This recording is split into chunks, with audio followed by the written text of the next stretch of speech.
Good afternoon, Rotarians, and welcome to another of the Joint District 5690, 5670 webinars. Today, we're happy to have Morris Engel and Michael Androsek, who will be talking with us about membership. Both Morris and Michael are membership chairs with their respective districts, and we're glad that they're with us. We know that membership is an extremely important topic for Rotary. We know that it's not only recruiting, but it's retention, and it's about how do we engage Rotarians to stay with our clubs. My name is Fred Heismeyer, and I am the district trainer for 5690, and will serve as kind of the moderator of this particular webinar.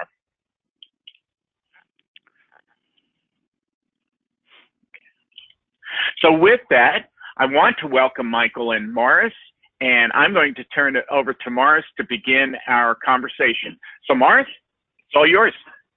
Thank you, sir, and welcome, Rotarians. We're excited to present the membership plan that will be effective with the new 5680. I want to start several things. I want to encourage anyone who has comments, experiences that have worked or not worked for your club or your membership drives.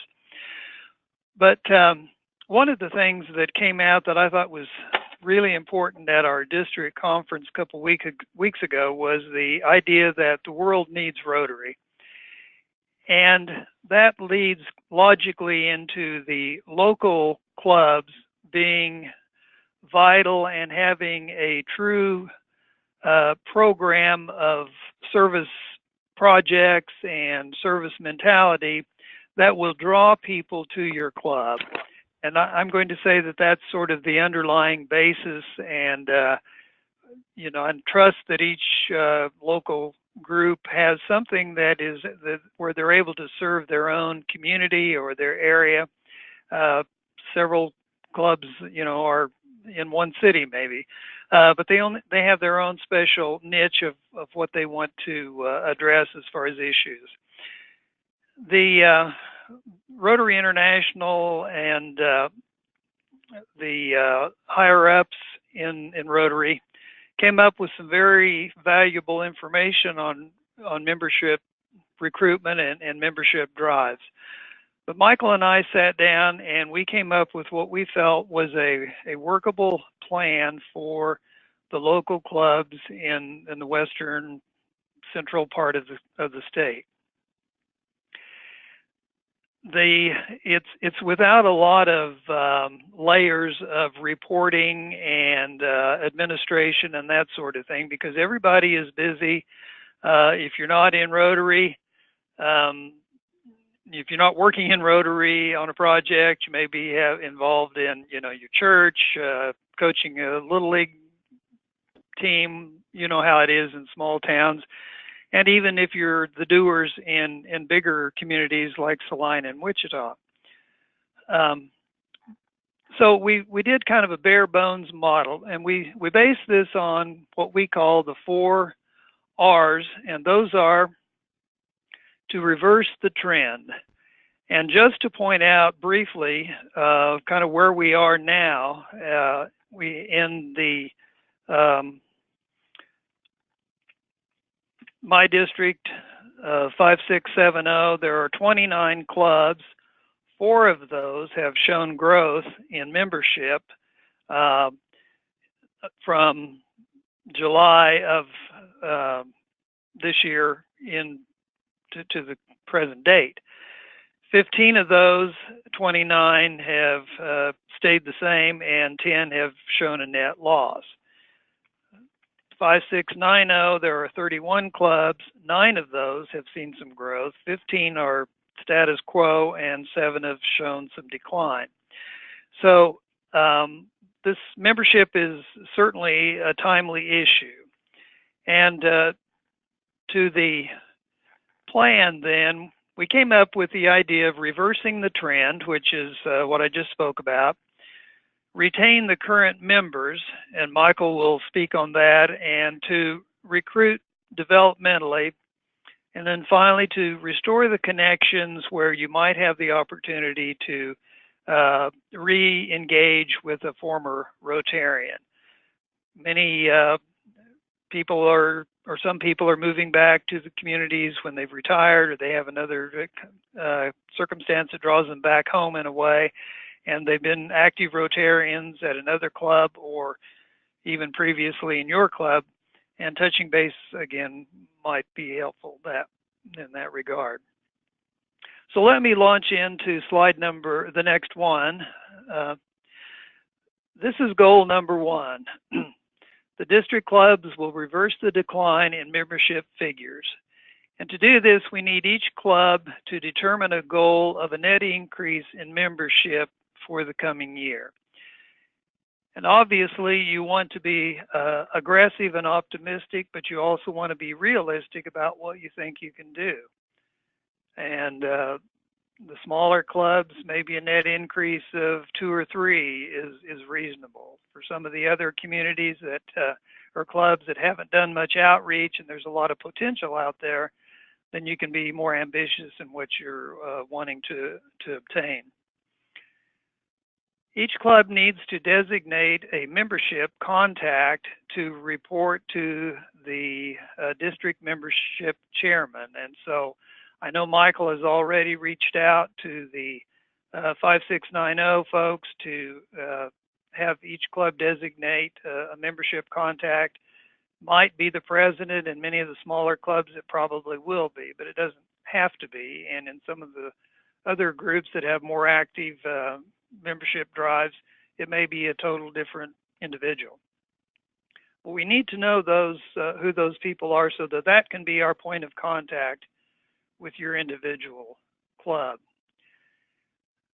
Thirdly, then, the goals and the contact members' names will be submitted to the district membership chair people, which obviously is what we're talking about.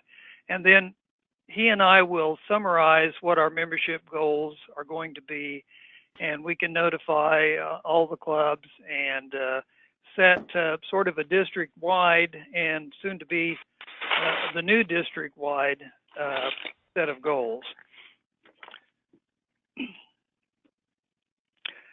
That is our overarching goal that we want to achieve, and then the next couple of goals will hopefully enact those. So I'm going to call for the next slide, and Michael, would you discuss some retention efforts? Thank you, Morris. Can everybody hear me? I assume so. It's kind of weird to talk to everyone without being able to hear anything back. So just to let everybody know, my name is Mike Andersek. I've been the district membership chair the last year here in District 5690. For those of you that do not know me, and for those of you that are in 5670, and maybe I did meet you in Hayes a couple weeks ago. I live in Wichita. My residence is in Wichita. I'm there about 5 days a week. The other 2 days I am in Ulysses, Kansas, about 20 miles east of the Colorado border and 55 miles north of the Oklahoma border. And that is actually my club. And I am actually calling you from Ulysses today. Tomorrow at noon, I will be going to my Rotary Club in Ulysses lunch. And the reason, I don't know that that's important, but the reason I bring that up to you is to give you a little context on what Morris brought up at the beginning, which is that we recognize that no two clubs are the same. I spoke with Fred prior to everybody getting on, and I may be attending Rotary Club at the Wichita Country Club, which is his club, the Wichita East Club, on Wednesday. So I will attend my Ulysses meeting today, and then I'll go there. And I recognize that Fred's club has assets that the Ulysses Club does not have, and Ulysses Club has assets that the Wichita Club does not have. And a real simple example of this is that, believe it or not, there are not thousands of 24-year-old engineers working in Ulysses that we may be able to attract to the Ulysses Rotary Club. But there are people that we can attract that may be outside the mold of what we would normally try to attract, and we'll talk about that a little bit later on. But it was important for me and for Morris to develop something that is flexible and recognizes the difference between Wichita and Ulysses. So the second thing the second goal that we have, though, is obviously retention. We already talked about trying to reverse, so stop, well, even turn it around, but retention. And one of the ways we can do that is look at what we are doing. Sometimes we are doing things that become maybe not unimportant, but uninspiring. You know, a marriage 2 years in is a little different than a marriage 40 years in. And it's the same thing with the club. You can get bored, and not just bored, but potentially ineffective. The dictionaries are a perfect example. And by the way, I'm not saying that we shouldn't do dictionaries in clubs. But a dictionary 20 or 30 years ago, prior to every kid having an iPad in school, is certainly different. Now, does that mean that it's something that we should cease doing? No. I think that depends whether you're in Wichita or whether you're in Ulysses. And it depends on your club leadership. But it's a conversation that absolutely needs to be had. So the first thing is review the projects and programs. Make sure you're doing things that are something that means something to your members. The next thing is actually develop, you know, we say initiate a system, but develop, you know, a policy that encourages people to attend, whether it's developing a program or a policy that provides that if you invite a certain amount of people to your club meeting, that something will be donated towards your Paul Harris award. Maybe it's something else, but you know, oftentimes in a smaller club, which many of us are part of, oftentimes there are not actually policies that are developed. And I put that in a business context. I work for a mid-sized law firm. And a lot of times we don't have the big bureaucratic policies that a bigger law firm would have. And oftentimes that is good, oftentimes. But sometimes it's bad because it leans towards, okay, who's responsible to do what? And so we'd like to encourage even small clubs to develop some sort of policy, whether formal or informal, that encourages people to be involved. Another item that you can see on the slide is that every club will host or attend one meeting with another club. Now, that doesn't sound like a big deal, but I have been a Rotarian for less time than a lot of people that are on this phone call probably, but I have been a Rotarian for going on 6 years in the Ulysses Club, and I cannot tell you that we have ever done anything with the Liberal Club, with the Johnson City Club, with the Lakin Club, with the Sublette Club, and these clubs are only 25, 30 minutes away. Now, practically speaking, that can be difficult. I recognize that. So, for example, Sublette is 25 minutes away from Ulysses. To have a lunch would be very difficult to get anybody from Ulysses to go to Sublette or vice versa, because now instead of an hour lunch, you've got a 2-hour lunch. But you know what wouldn't be necessarily difficult to do would be to have a World Series watch party on an evening during the World Series or something like that. But trying to remind people that the universe of Rotary is so much bigger. And let's be honest, you know, what we're trying to do is we're trying to get the people that don't know how big Rotary is to be excited, to make sure that they keep on coming, and hopefully not lose them. Okay, we're talking about retention, and one way to do that is to remind people about how big Rotary is. You know, several of us that are on this phone call, we were in Boise not that long ago. Several of us were in Hays, and we were in Boise for the Zone Institute. We were in Hays for the joint district conference.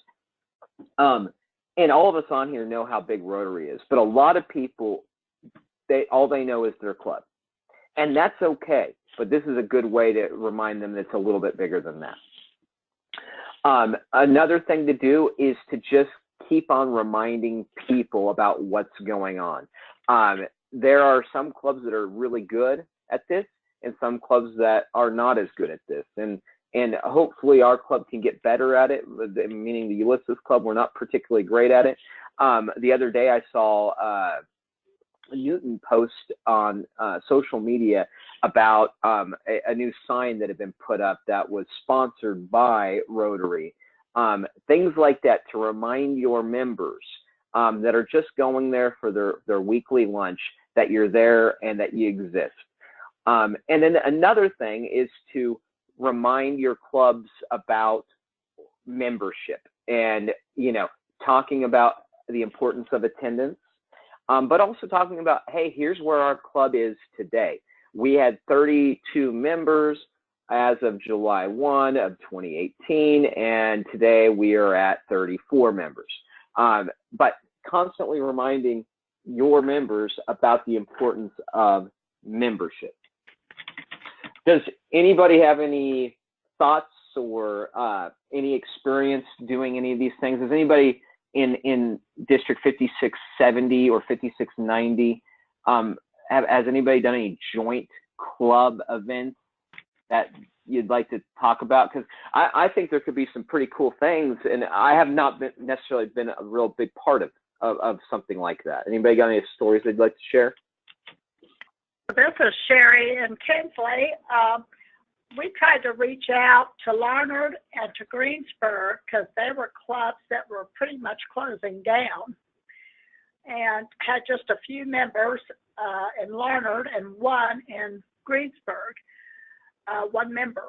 So we did invite them to come and join us. But again, I think like you mentioned, Michael, there's quite a bit of drive, you know, and it's hard for them to come all the time because we meet in the evening.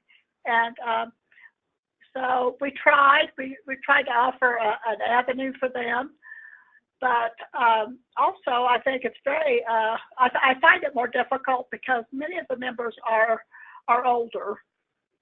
And so I would certainly love to hear some thoughts or different things to do, because that's kind of my next push now this year is membership. This is Steve Fisher from Wichita Sunrise, and one thing that we did in conjunction with the West Club is we had joint fireside meetings, and those seem to be really well received. What do you mean by a fireside meeting?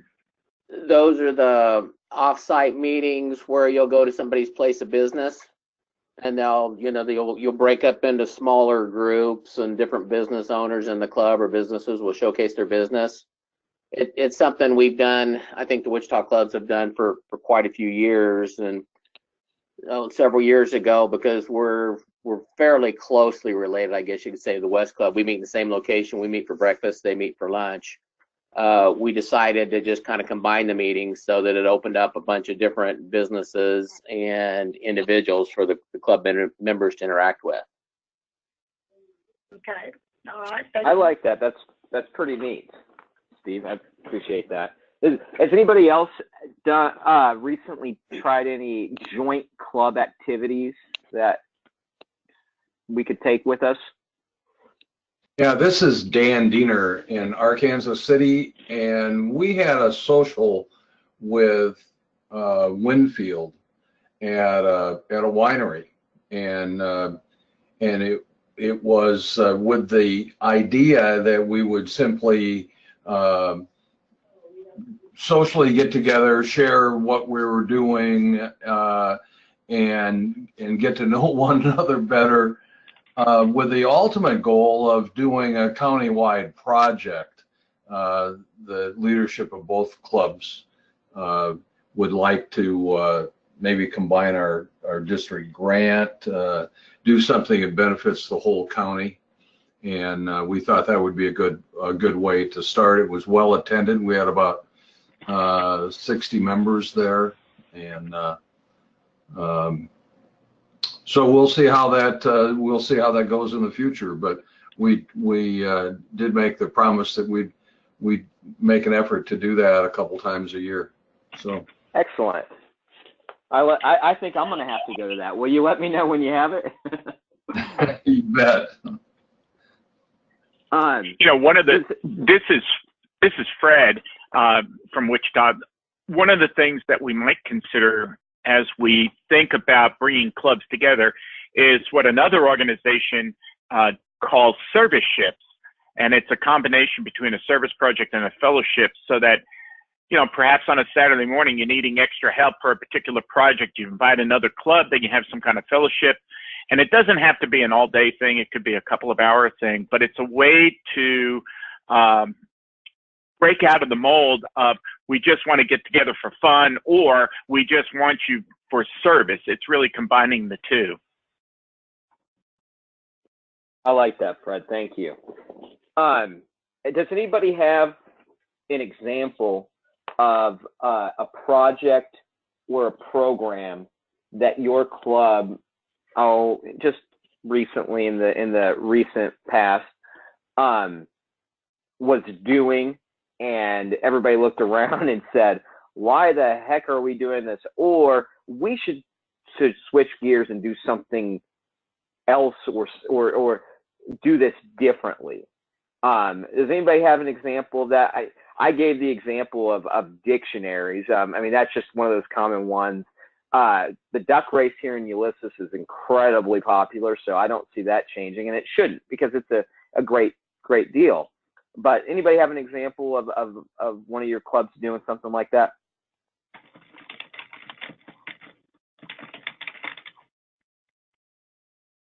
Sounds like not. So let's talk about goal number 3, which is the next slide. And this deals with recruiting. So we've talked about let's reverse and let's retain. And we talked about how do you retain? You make sure you got projects that are worthwhile, and you make sure you're keeping people interested, and you're exposing people to the bigger Rotary world. But that's about keeping people. Now, how do we get new people? Well, again, each club is different, and we recognize that. It's different because of the leadership, it's different because of the geography, and it's different for a myriad of other reasons that I can't tell you right now. But one of the things that's different, like I talked about at the beginning, is Wichita's got, I don't know, quite a few thousand 24-year-old engineers, and Ulysses frankly does not. Ulysses has a lot of people that work in oil and gas. They've got a lot of people that in the Wichita Club may not be a part of Rotary, for better or worse. That's up to you. I make no judgment. But one of the things I think that we think that small clubs could do is do a better job at reaching out to what we would call non-traditional classifications, which you see there as retired persons, farmers, manufacturing, oil and gas, women. That shouldn't be a non-traditional classification. I'll come back to that. And just people that are involved in the community. It's amazing because I'm on several nonprofit boards, and on these boards there's a lot of community volunteers, and the reason why is because these community volunteer people, I sit on there with a former county commissioner in Sedgwick County. Well, he knows a lot of people, and guess what? He's got a lot of time on his hands, or at least a lot more time on his hands than I do. Now, that's not a traditional classification, but it's somebody that would be so helpful to have on Rotary. Is that person getting invited? I don't know. Certainly the same thing with oil and gas. What we want is we would like each club to, just over the period of this upcoming year, reach out to 5 different individuals that may not fit into a traditional classification.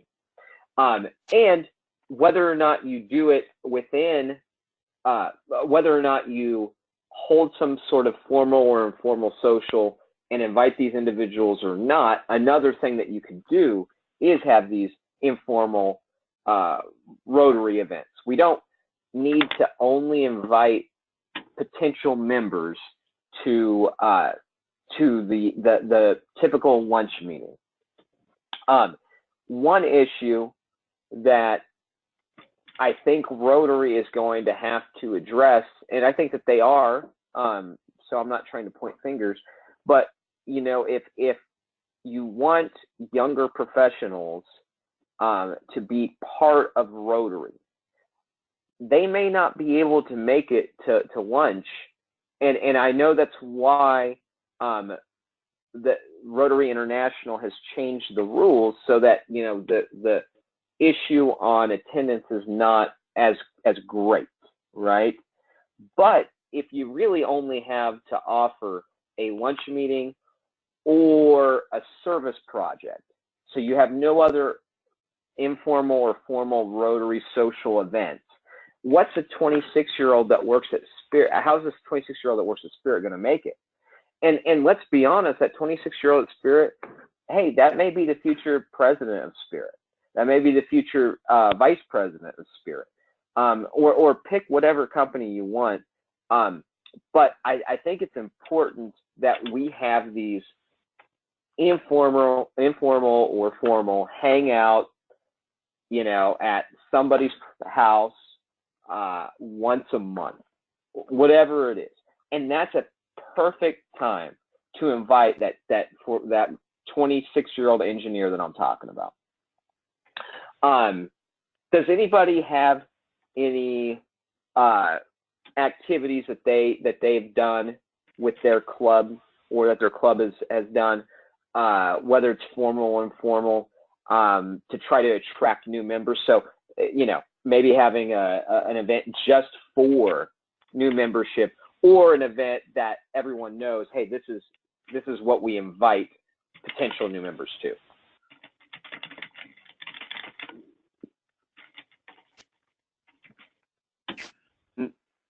Nobody? Michael, this is Morris. I'm going to jump in here for just a second.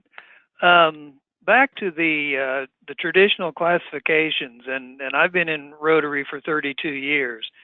And back when I started, there was a lot of emphasis, 2 things. One was the, you know, what classification can we use to admit someone, and secondly, the attendance requirements. And it was really very limiting. And I think Michael is right when he says that, you know, that in so many words, that Rotary is broadening its base and reaching out with flexibility and meetings and times and modes of club membership and that sort of thing. But also this plan is to encourage each club to think out of the box on who might be a good Rotarian, and be interested in, you know, maybe it's a certain project that appeals to them, and you can capture them in that way. Again, regionally, oil and gas, manufacturing, engineering in different locales, but think deeper about who potentially could benefit the club, and the club would add to their life as well. And Morris, I want to add on to that because I'm curious kind of what everybody thinks. This is a dicey area, and I recognize that more dicey than we're giving it credit for. On what does Rotary look like? I mean, does Rotary is Rotary supposed to be open to a blue collar worker? I don't know. I think the answer before was no. And I don't think that there's been some sort of edict from above that has said, now, even though previously you had to be a business person in the office and wear a suit and tie, now you can wear jeans and a polo and manufacture stuff. I don't think that there's been some sort of edict. And I know, because I've been doing membership almost as long as I've been a Rotarian, that there's been people that have come to me and said, no, I don't think that manufacturers should be able to be part of Rotary. I do think there should be attendance requirements. I don't think that, but I don't think that we can sit here and just say, oh, anybody should be able to be in Rotary. And so I'm curious if anybody's got any thoughts on that. If you disagree, please tell me. Mike Mills, can you hear me? Yeah, I can hear you.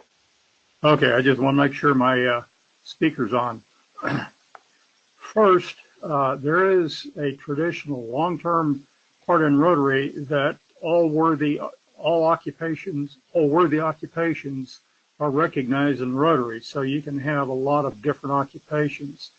One of the things was that you needed to be business or professional, and so you can decide, and each club makes that decision, but that would include, for example, plumbing, electricians. A lot of times in the smaller communities, you'll have one or two people running an electric company or an electrician company or a plumbing, or you name it. There's a lot of, or get into the electronics. There's a lot of that sort of thing. So there's a lot of individual occupations that, 30 years ago didn't even exist. So if you're looking for new occupation classifications, there's a jillion of them out there.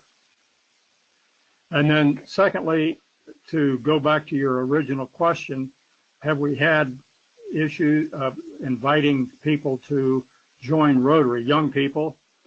And in McPherson, about 3 or 4 years ago, we had a young president who had a wine tasting in which he invited probably 10 or 15 young professionals to, along with Rotarians, and had a wine tasting kind of thing. So that seemed to work out okay, except there was more wine drinking and not very much Rotary in it. Did you guys get any new members as a result of that? Did you get any interest? Actually got one or two out of that. Nice. And so that's just a fun thing to do.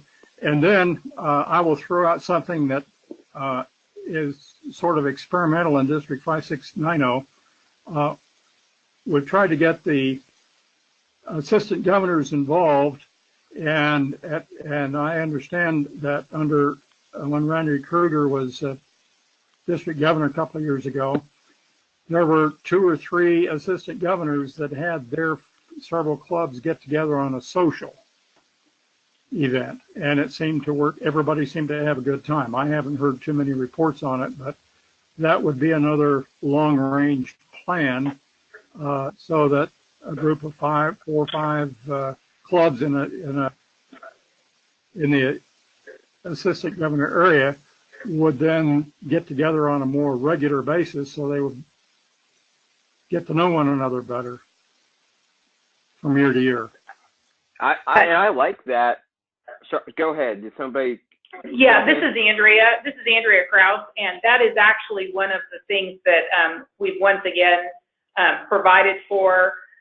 This year, we've provided, in our budget, we provide some funds for each of the district governors in 5670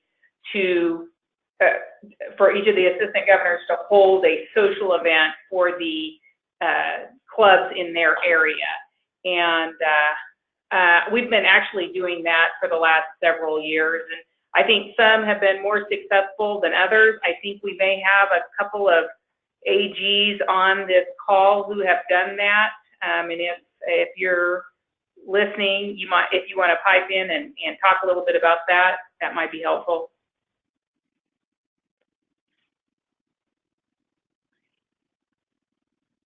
I'd love to hear from an AG if that has done that. If anybody's on here, is anybody on here that's done that?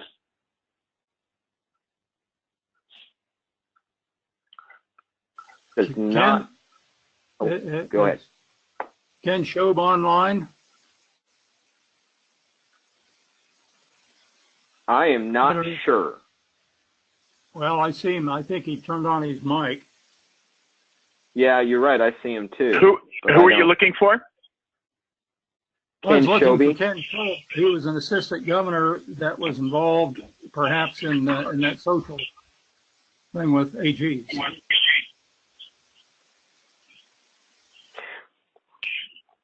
Well, it doesn't sound like Ken's going to be able to comment on it, but Andrea, that is really neat. I'm not sure if my district has that or not, but that's just another. That actually really goes back to goal number 2, which is retention, right? And making sure that we've got a reason for people to want to stay in Rotary. And one of those reasons is not just lunch, though I love lunch. I always love lunch, right? but also having something beyond that, and in addition to service projects. So I think it's cool that you guys are doing that. Let me break in 1 second. This is Fred. Ken, if you can hear me, even though we may not be able to get your audio, what you can do is go ahead into the chat box and type in a response that maybe you want to give to this conversation, and everybody can read that in the chat box. Thank you.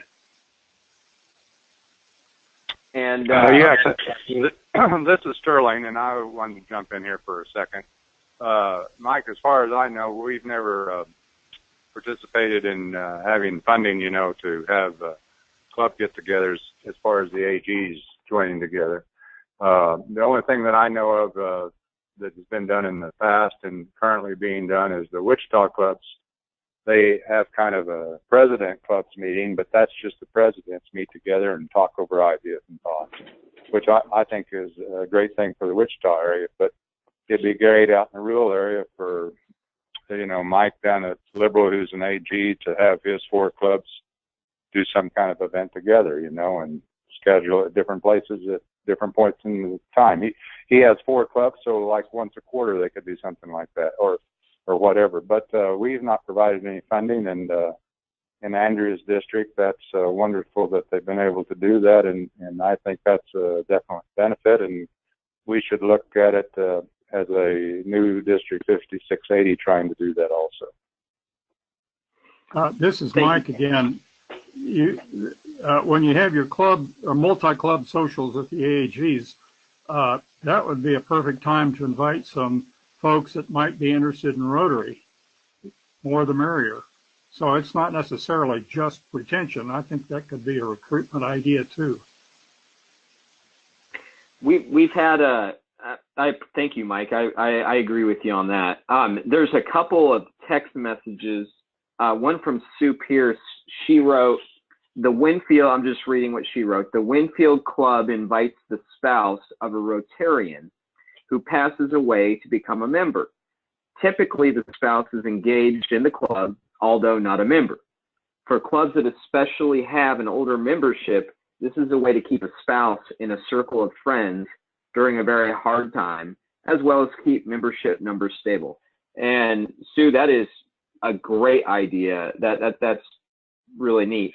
Catherine Strecker wrote, the last 2 years they have had a picnic and invited 5 clubs.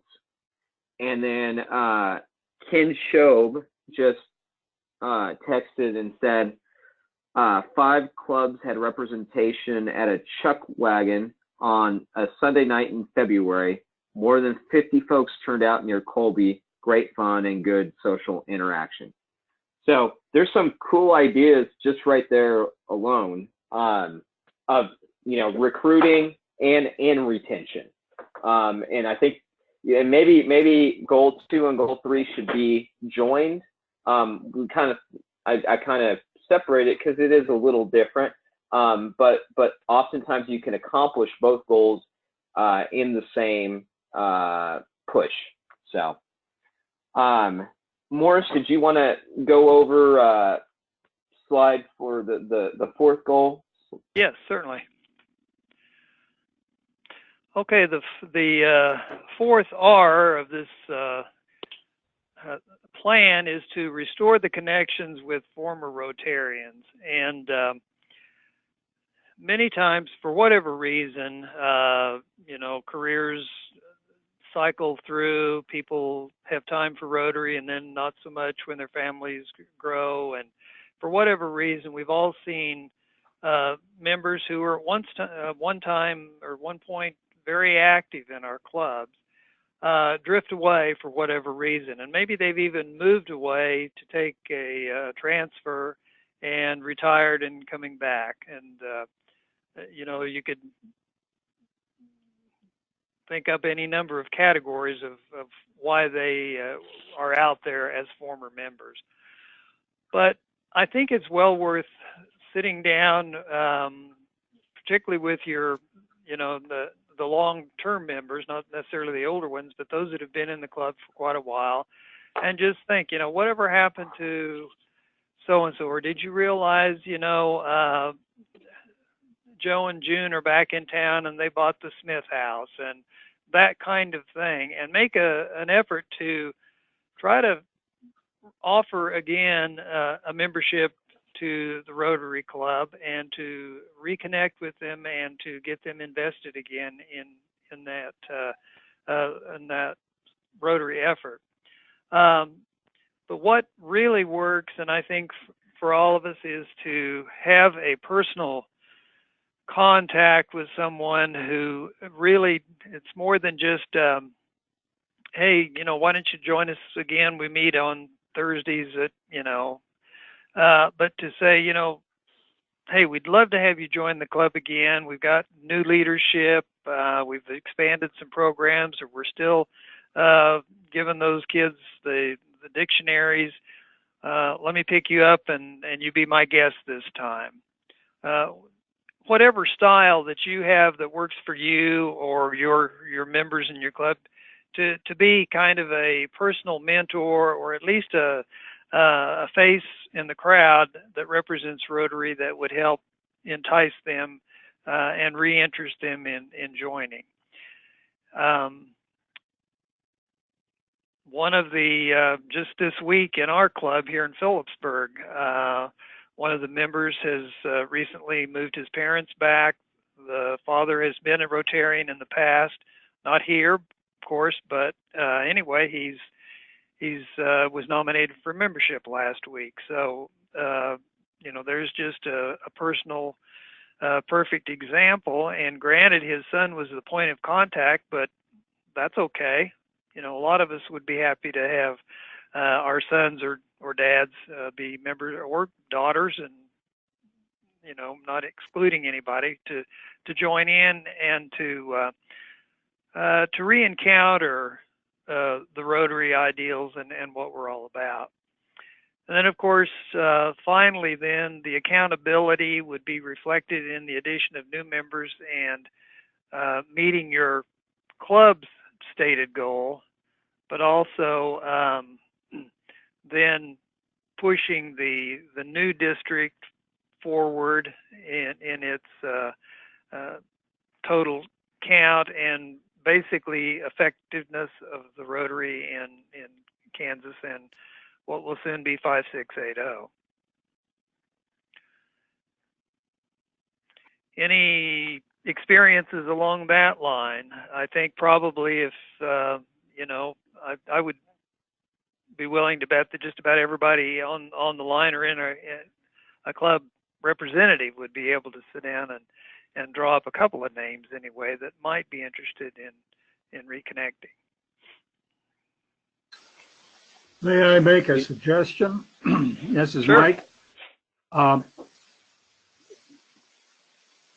Having spouses join after the death of the Rotarian, I think, could be speeded up and have the spouses join Rotary Club if they're ready, willing, and able to do so, and join the same club. Some, and I'll go back, Ken Shoba's already texted, but he and his wife Janice are members of the Rotary Club, both of them now in Oberlin. And in McPherson, we have 3 spouse couples members. And that occurred, well, for a while, but the RI president from Taiwan had his wife join, and that was one of his recruiting suggestions for new members, is to get your spouse involved in Rotary, because a lot of times they are anyway. They just aren't formal members. So that would be one suggestion, is to try to think about including the spouses of Rotarians. And that means for the women, that means their husbands, and the other way around. Just a thought. Yeah, that's a great idea. Yeah, I like that, Mike.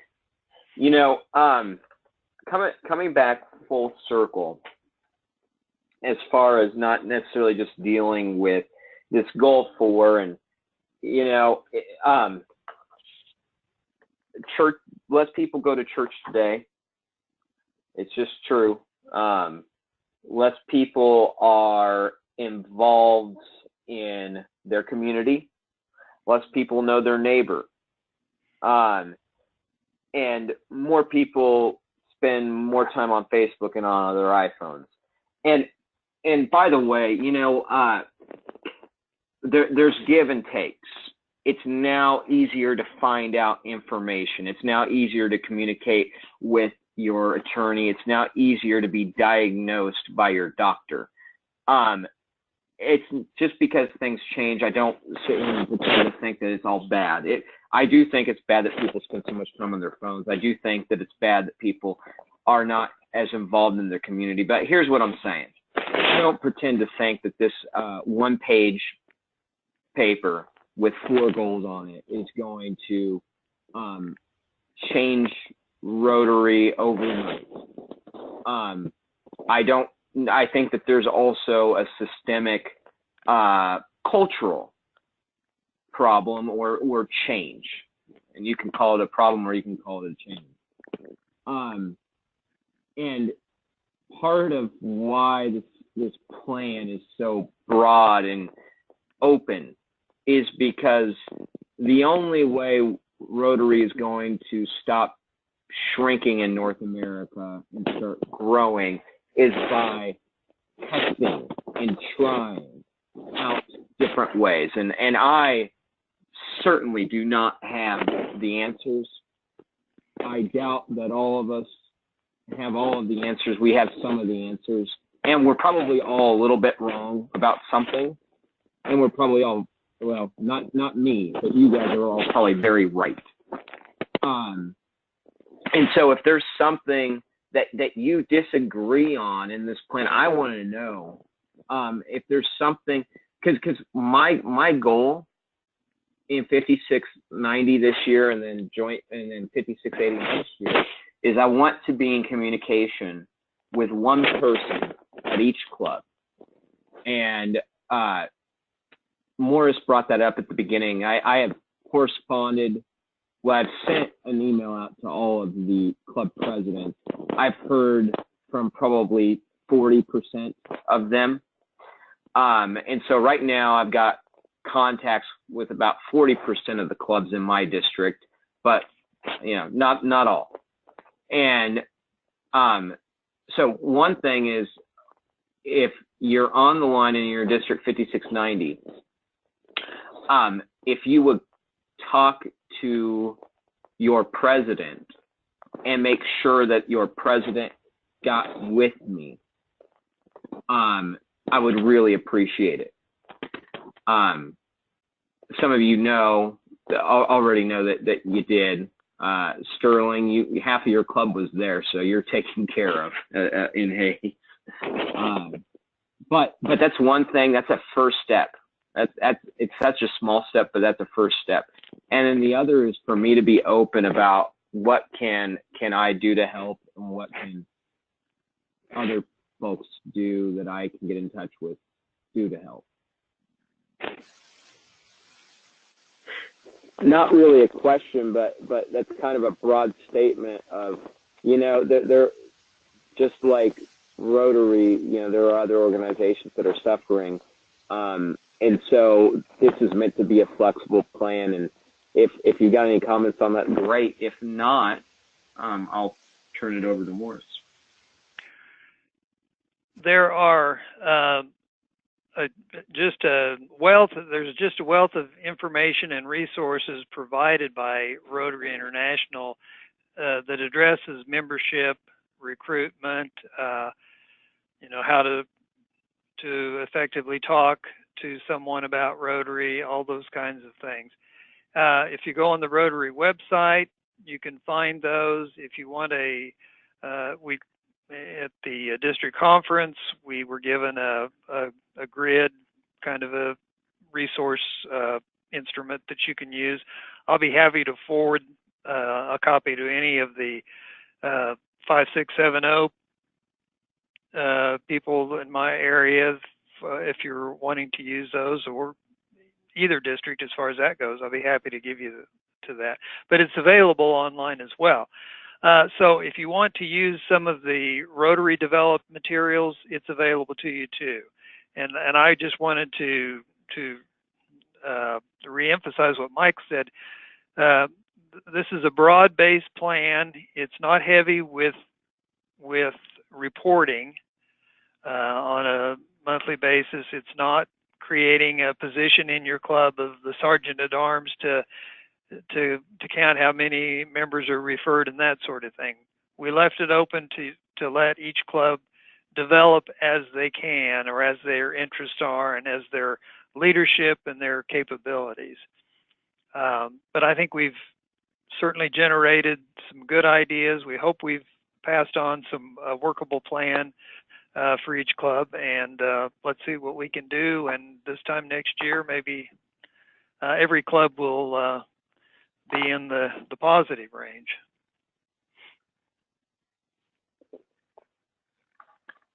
Any other comments, questions, concerns?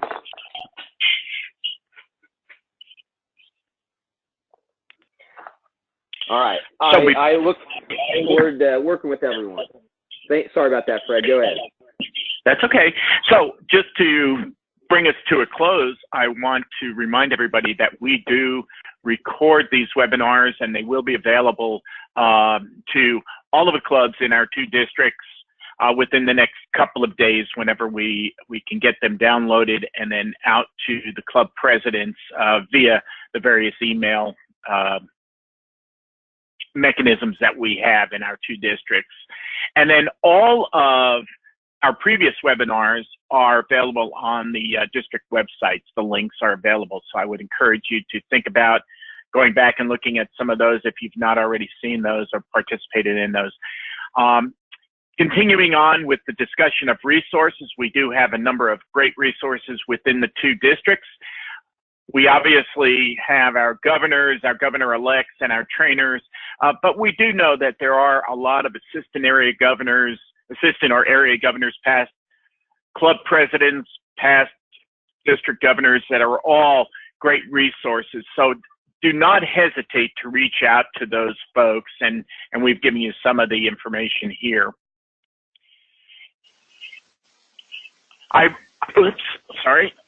I want to especially thank Michael and Morris for preparing and for presenting this webinar tonight, this afternoon. And I would encourage all of us to continue this discussion whenever we get together, whether we get together at a district conference or at a district assembly, whether we get together informally or formally, and then also use emails and use the time that we have to see how we can grow Rotary within our state. And I do want to thank, if I can go, hang on one second, sorry. There we go. Oh, jeez. There we go. I want to thank Sue Pierce, who's District 5690 past governor, for providing the access to the GoToMeeting platform. She has been gracious enough to allow us to use this year, and her company has been gracious to support this. So thanks to Sue Pierce for this. And finally, thank you to everyone who's online for staying with us for the hour. And we hope that you will be the inspiration in your club and within our districts to see Rotary thrive and grow, and to see Rotary continue to do the great things that we do. With that, I'll say good evening to all of you. Thank you for joining us, and we will see you at a future event. You may log off at your convenience.